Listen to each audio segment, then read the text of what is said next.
দেখে অনেকটাই কাজু কাটলি বা কাজু বরফির মতো মনে হলো, এটা কিন্তু মোটেও কাজু কাটলি নয়। আর এটা কাজু কাটলির থেকে খেতেও কিন্তু দারুণ টেস্টি হয়, একদম নরম তুলতুলে, আর মুখে দিলেই দেখবেন মিলিয়ে যাচ্ছে।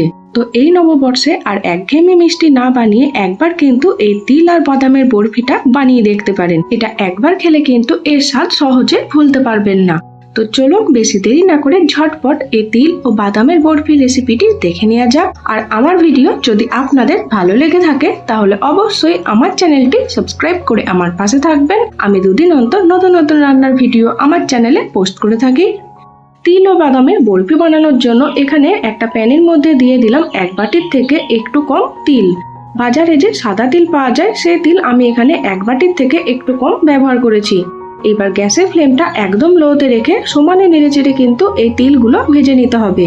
তিলের মধ্যে যখন হালকা লাল কালার চলে আসবে আর এই তিলগুলো একটু ফুটতে শুরু করবে, তখনই বুঝে যাবেন যে তিলগুলো ভাজা হয়ে গেছে। আর তিলগুলো ভাজা হয়ে গেলেই কিন্তু এর থেকে খুব সুন্দর একটা গন্ধ বেরোতে শুরু করে। এইবার এই ভাজা তিলগুলো ঢেলে আলাদা জায়গার মধ্যে আমি রেখে দিচ্ছি। দেখুন এখানে একটা বোলের মধ্যে আমি তিল ভাজাটা ঢেলে নিয়েছি। আর এই ভাজা তিল থেকেই প্রায় 1 চামচ মতো তিল আমি আলাদা জায়গার মধ্যে সরিয়ে রেখে দিচ্ছি। এই তিলটা পরে বরফির ওপর ছড়াতে কাজে লাগবে। বরফির ওপর ছড়ানোর জন্য কিন্তু আমি ভাজা তিলটাই ব্যবহার করব, কোনো কাঁচা তিল ব্যবহার করব না। আবারও ওই একই প্যানের মধ্যে দিয়ে দিলাম প্রায় 1 বাটি মতো বাদাম। আমি এখানে কাঁচা বাদাম ব্যবহার করেছি। বাদামগুলো গ্যাসের ফ্লেমটা লো টু মিডিয়ামে রেখে বেশ ভালোভাবে নেড়ে চেড়ে ভেজে নিতে হবে। আপনারা যদি আগে থেকে ভাজা বাদাম ব্যবহার করেন সেক্ষেত্রে কিন্তু বাদামগুলো অবশ্যই একবার প্যানের মধ্যে নেড়ে চেড়ে গরম করে নেবেন। দেখুন এখানে সব বাদামগুলোই কিন্তু খুব ভালোভাবে ভাজা হয়ে গেছে। এবার বাদামগুলো একটা বাটির মধ্যে আমি ঢেলে নিয়েছি। আর এই বাদামগুলোর ছালটাও আমি ছাড়িয়ে নিচ্ছি, যেন এর মধ্যে একটাও ছাল না থাকে। তিল ও বাদামগুলোর পাউডার বানানোর জন্য এখানে আমি একটা মিক্সার জার নিয়েছি। এই মিক্সার জারের মধ্যে দিয়ে দিলাম আগে থেকে ভেজে রাখা তিলটা। এই তিলটা কিন্তু খুব ভালোভাবে একটা পাউডার বানিয়ে নিতে হবে। দেখুন এখানে তিলের পাউডার কিন্তু রেডি হয়ে গেছে। একটা চামচের সাহায্যে দেখিয়ে দিচ্ছি, দেখুন কত সুন্দরভাবে তিলের পাউডারটা রেডি হয়েছে। এবার একটা বোলের মধ্যে এই সমস্ত তিলের পাউডারটা আমি ঢেলে নিচ্ছি।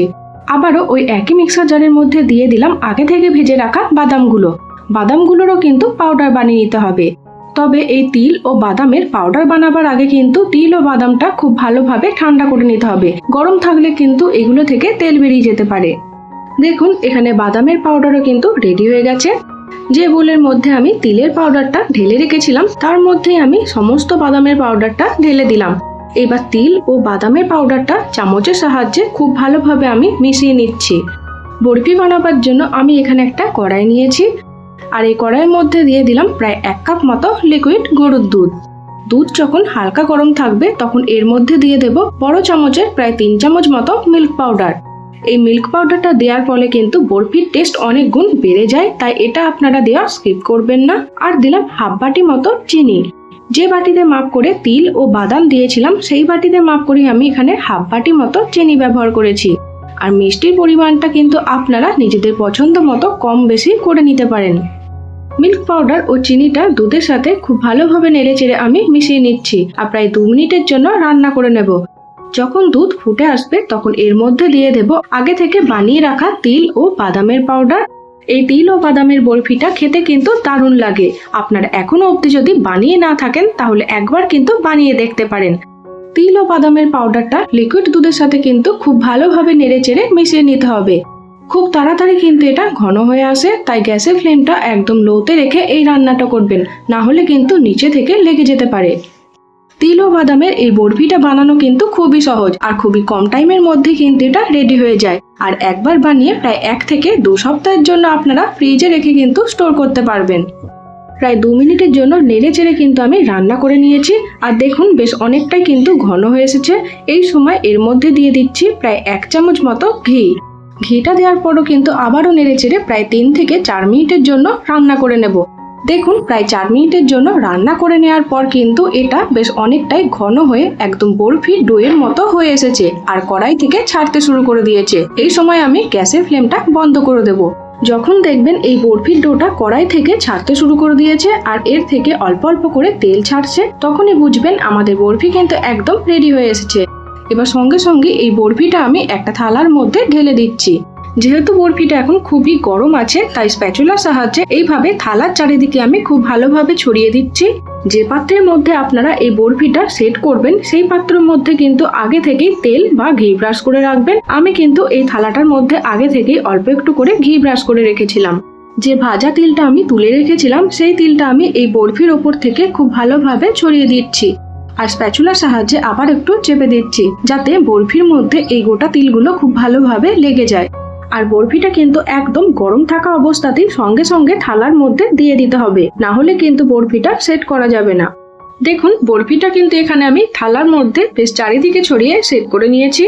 এবার এটা ঢাকা দিয়ে প্রায় আধ ঘন্টা থেকে 1 ঘন্টার জন্য রেখে দেব, যাতে বরফিটা পুরোপুরি ভাবে সেট হয়ে যায়। প্রায় 1 ঘন্টা পর ঢাকাটা আমি খুলে দিলাম আর আঙুলের সাহায্যে আমি দেখিয়ে দিচ্ছি। দেখুন বরফিটা কিন্তু খুব ভালোভাবে সেট হয়ে গেছে। এইবার একটা পরিষ্কার ছুরির সাহায্যে বরফির আকারে আমি এগুলো শেপ দিয়ে নিচ্ছি। আপনারা চৌকো বা বরফির মতো যে কোনো শেপ দিয়ে নিতে পারেন।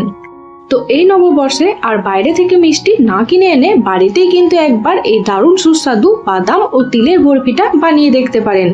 এটা খেতে কিন্তু সত্যি দারুণ সুস্বাদু হয় আর মুখে দিলেই দেখবেন একদম মিলিয়ে যাচ্ছে।